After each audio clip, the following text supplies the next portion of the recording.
السلام علیکم ورحمۃ اللہ۔ اعوذ باللہ من الشیطان الرجیم، بسم اللہ الرحمن الرحیم۔ جیسے کہ اسلام کے احکاموں میں ایک احکام نماز بھی، تو بڑے بڑے علماء کرام، بڑے بڑے مراجع کرام وہ نماز کی بہت تاکید کرتے ہیں کہ اول وقت نماز پڑھی جائے تو اس کے بہت سارے فائدے ہیں، دنیاوی بھی و اخروی بھی۔ تو لیکن جب انسان کوئی کام کرتا ہے، کوئی اچھا کام جیسے کہ نماز پڑھتا ہے یا کوئی بھی عمل صالح انجام دینے کی کوشش کرتا ہے، تو دو چیزیں اس میں لازم ہوتی ہیں۔ ایک ریا کا خطرہ ہوتا ہے، دوسرا ہے کہ واقعاً میں عمل صالح انجام دے رہا ہے یقیناً۔ تو اس پہ مجھے ایک علامہ مودودی علیہ رحمہ کا ایک واقعہ یاد آیا ہے، انہوں نے نقل کیا اپنی کتاب میں، جس کو استاد محترم سید جواد نقوی حفظہ اللہ نے اپنے ایک ماہانہ جو ان کا کتاب اچھا آتا ہے، مشارب ناب کے نام سے چھپتا ہے، تو انہوں نے اس میں نقل کیا تھا وہ کہ ایک شخص تھا جو کہ ایسا آدمی تھا کہ نماز پنجگانہ تو وہ اول وقت پڑھتا ہی تھا، لیکن زندگی بھر اس کی نماز تہجد قضا نہیں ہوئی تھی۔ ایک ایسا انسان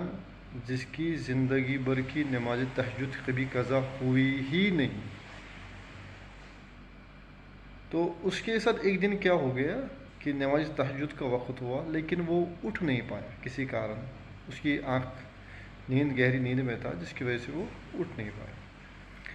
تو اس کے بعد ایک شخص اس کے پاس آتا ہے اور اس سے نیند سے بیدار کرتا ہے، اس کو جگاتا ہے اور کہتا ہے کہ اٹھو، نماز تہجد کے لیے لیٹ ہو رہا ہے، قضا ہو رہی ہے، اٹھو اور نماز پڑھو۔ وہ شخص جب بیدار ہوتا ہے تو دیکھتا ہے کہ ایک شخص اس کے سامنے بیٹھا ہوا ہے اور وہ اس سے پوچھتا ہے کہ تم کون ہو؟ تو وہ شخص بولتا ہے تم پہلے نماز پڑھو، اس کے بعد ہم بات کرتے ہیں۔ تو وہ شخص اصرار کرتا ہے نہیں، پہلے تم مجھے بتاؤ کہ تم کون ہو۔ زیادہ اصرار کرنے پر تو وہ بولتا ہے سنو، میں شیطان ہوں۔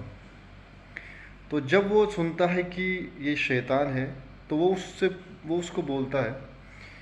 کہ اگر تم شیطان ہو، تم کو تو میری نماز قضا ہونے سے، میرے نماز نہ پڑھنے سے خوش ہونا چاہیے،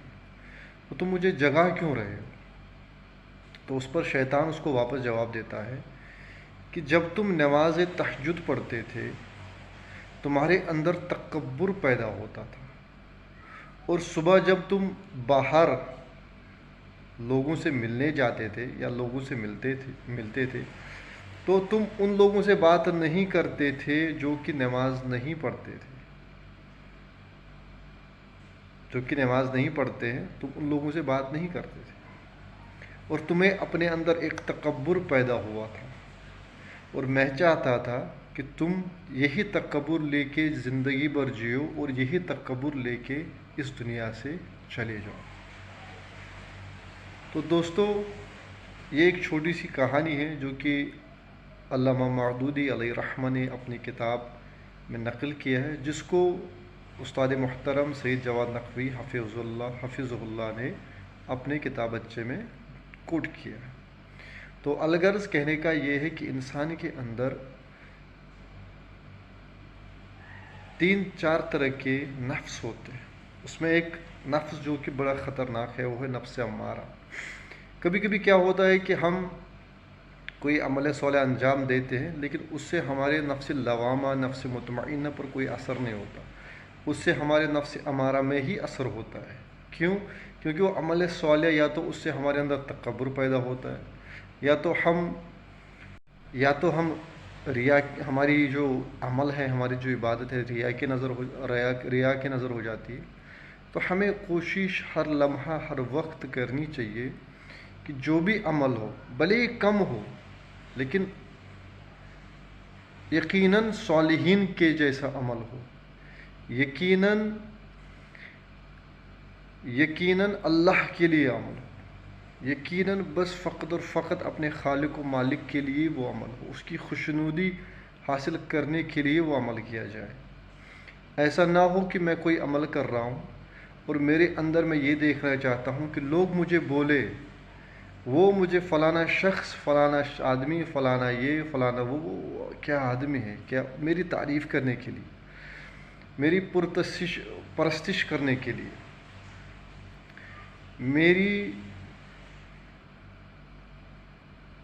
میرا نام فیمس ہونے کے لیے میں عمل کر رہا ہوں، مشہور ہونے کے لیے میں کوئی عمل انجام دے رہا ہوں۔ ہمیں چاہیے کہ خدا نے ہمیں لقد خلقنا وما خلقت الجن والانس الا ليعبدون، اللہ نے ہمیں عبادت کے لیے بنایا ہے، اپنی عبادت کے لیے بنایا ہے، عمل صالح کرنے کے لیے بنایا ہے۔ ہمیں چاہیے کہ ہر وقت ہر لمحہ ہم اللہ کی یاد میں رہے، اللہ کے ذکر میں رہے، اطمینان قلب کے ساتھ، نہ کہ ایسا یہ سوچ کے عبادت کرے یا یہ سوچ کے عمل کرے کہ ہمارا نام آئے گا، ہماری شہرت بڑھے گی، ہماری عزت بڑھے گی، کیونکہ یہ سب تو نام کی باتیں ہیں، باتیں ہیں، نہیں تو وَتَعِزُّ مَن تَشَاءُ وَتَذِلُّ مَن تَشَاءُ۔ اللہ عزت بھی دینے والا ہے، وہی ذلت بھی دینے والا ہے، اسی کے ہاتھ میں سب کچھ ہے، وہی خالق ہے، وہی مالک ہے، وہی رازق ہے، وہی رزاق ہے، وہی سب کچھ ہے، اور اس کی وجہ سے ہم ہیں۔ تو ہمیں چاہیے کہ ہر حال میں، ہر لمحے میں،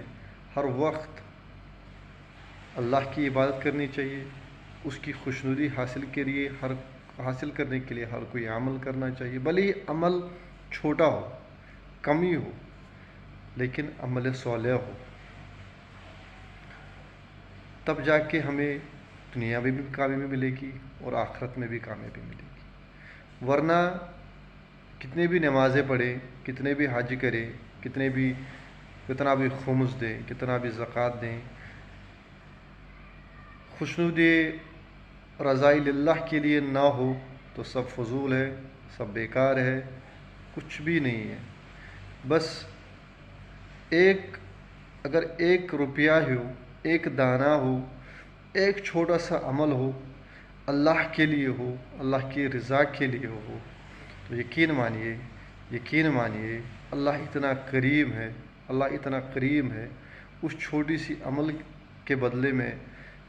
اتنا نواز دے گا جتنا ہم نے کبھی زندگی میں سوچا بھی نہیں۔ تو آج کا ویڈیو یہیں پر ختم کرتے ہیں، انشاءاللہ اللہ نے چاہا، اللہ نے توفیق دی، انشاءاللہ پھر ملاقات ہوگی، پھر کسی دوسرے ٹاپک پہ بات ہوگی۔ تب تک کے لیے اپنا خیال رکھیے اور اپنے آپ پہ غور و فکر کیجیے اور اپنے کام پہ فکر کیجیے، فوکس کیجیے، اپنے ہر کچھ کام پہ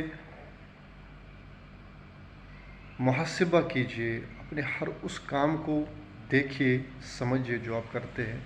کہ کیا میں یہ واقعاً یہ کام جو ہے اللہ کے لیے کرتا ہوں یا اپنے نفس کے لیے کرتا ہوں، کیا میں یہ کام خوشنودی پروردگار کے لیے کرتا ہوں یا لوگوں کو خوش کرنے کے لیے کرتا ہوں۔ تب جا کے ہم کامیاب بھی ہوں گے، کامیابی ہماری قدم چومے گی، اور دنیا میں ہم کسی کے محتاج نہیں ہوں گے۔ تو دعاؤں میں یاد رکھیے گا اس حقیر کو۔ ملیں گے انشاءاللہ پھر اللہ نے چاہا تو۔ السلام علیکم ورحمۃ اللہ وبرکاتہ۔